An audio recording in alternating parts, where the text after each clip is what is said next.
can't imagine that they would just tell everyone to vote against funding the government when they are all on video 1,000 times saying that that would be a great calamity for the country. It is a clean CR.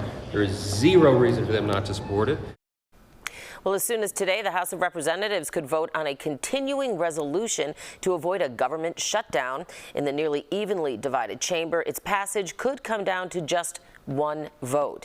Joining me now to discuss the stakes of this debate is Democratic Congressman Sean Casten. Good morning, sir. How are you today?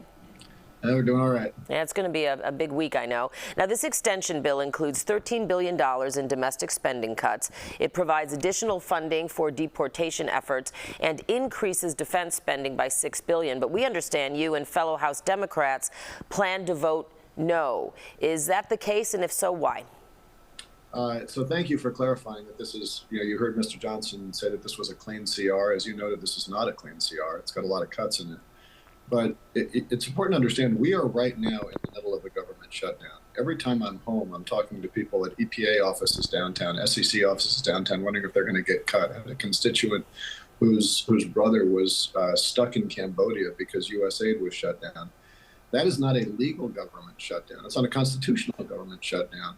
But the White House is doing that and getting away with it because Speaker Johnson and others are refusing to do oversight. And so what we've been saying on the Democratic side of the aisle, and I wish this wasn't partisan, is Congress has an oversight job. We pass the laws. The executive branch executes those laws. And if they are not going to faithfully execute, then we cannot continue to give them authority without stepping in and doing our job. So this is really more about the CR. This is about stopping an existing shutdown and making sure that Congress does its job. And that's frankly difficult for Mike Johnson, which says more about him than it does about the Congress writ large. So you expect yourself and other fellow Democrats will definitely vote no? I'm certainly speaking for myself. I don't speak for everybody. But the purpose is not to shut the government down. The purpose is to make clear that we have to do oversight.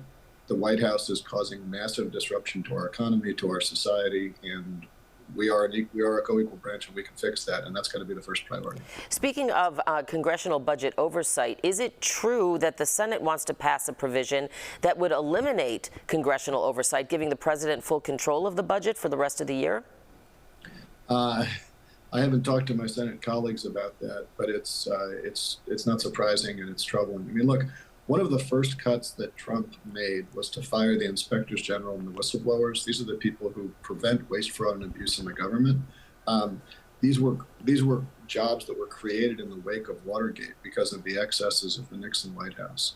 And when we have members of Congress wanting to take away the protections we put in response to the excesses of Nixon, just because this president wants to commit waste, fraud, and abuse, that's a real concern. There's so much we could talk to you about, sir, but I want to ask you about kind of a related topic. We've seen the stock market plunge after tariffs. Unemployment is up in part to DOJ's layoffs.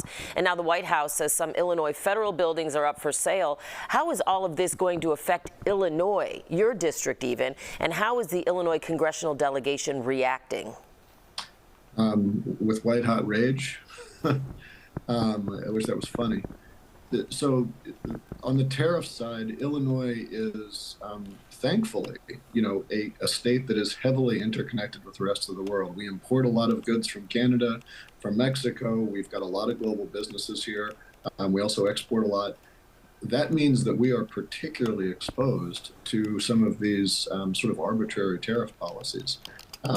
And of course, on top of that, the federal government broadly is about 20% of the U.S. economy. And so these cuts that they're putting through hurt everybody. But ultimately, it's not just about the money, right? It's about the rule of law.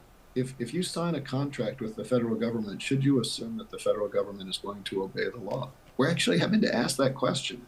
I've got constituents back home are saying, a large nonprofit who received funding on a federal grant to help plant trees in urban areas.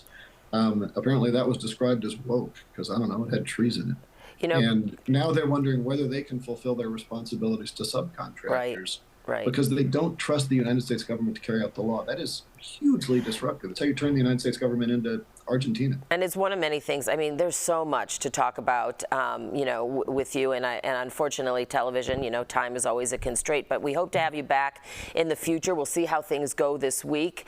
And like I said, I hope we can continue this conversation. But in the meantime, thank you again, Congressman Sean Casten from Illinois' 6th Congressional District, for taking time out of your very busy morning. We appreciate it.